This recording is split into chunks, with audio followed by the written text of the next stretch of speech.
Salam müəllimlər, bugünkü mövzumuz insan həyatında avtomatlar və avtomatik qurğuların növləri və elementləri mövzusudur. İlk növbədə xəyalən miniklər bundan öncəyə səyahət edən zaman biz fikir verərik ki, adicə daşdı, payadı, oxdu, yay ilə silahlanmış qədim insan ov zamanı nə qədər böyük çətinlik və təhlükə ilə qarşılaşıb.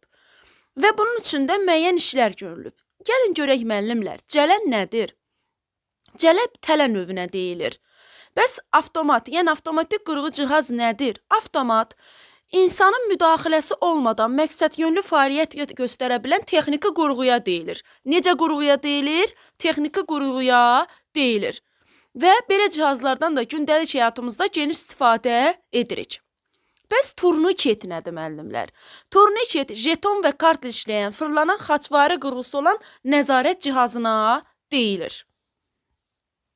Həmçinin kənd təsərrüfatında da bugün avtomatlaşdırılmış qurğularsız təsəvvür etmək olmaz. Örtülü işçiliklərdə, inkubatorlarda yumurtaların seçilməsi, yerləşdirilməsi, qablaşdırılmasında da avtomatlaşdırılmış qurğular sistemi fəaliyyət göstərir.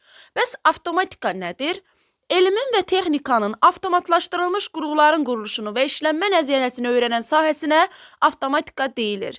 Maddələrin istilik təzyiqinin azacıq dəyişməsi nəticəsində qəzalar, tikilər, qüsurlar nəticələnir və itkilər olur və böyük sürət tələb edən texnoloji proseslərin də avtomatlaşdırılması zəruridir. Avtomatlaşdırılmış qurğuların hansı növləri var? Müəllimlər, növləri bunlardır. Mexaniki, elektromexaniki, elektron və termoelektrik olmaqla 4 növü var. Mexaniki, elektromexaniki, elektron və termoelektrik.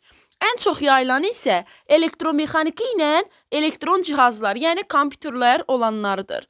Və insan əməyinin məhsulu olan çoxsaylı avtomatik qurğular isə 4 əsas qrupa bölünür. Əsas qrupa baxın, müəllimlər, növü demirəm, qrup deyirəm.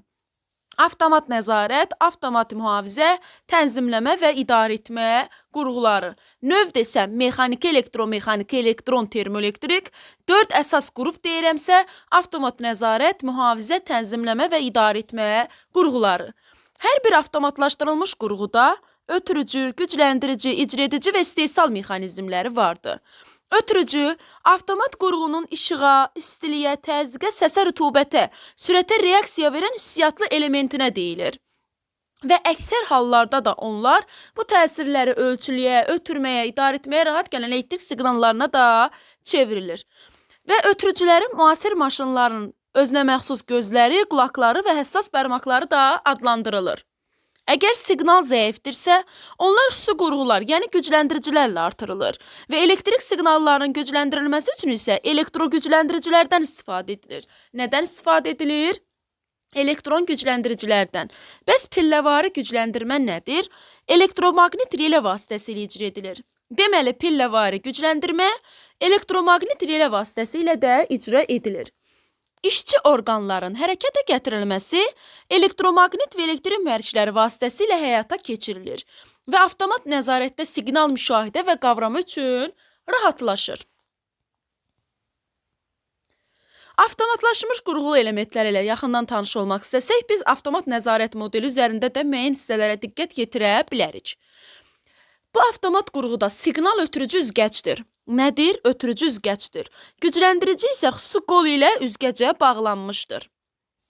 Qabda mayenin səviyyəsinin dəyişməsi, yəni artması, azalması, hərəkətli kontaktın yerinin dəyişməsinə, yuxarı və yaxud da aşağı səbəb olur.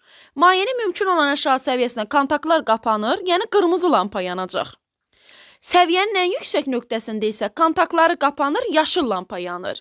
Yaşıl və qırmızı lampaların işıqlanması çəndə suyun səviyyəsinin yüksək və yaxud da alçaq olmasının göstəricisidir.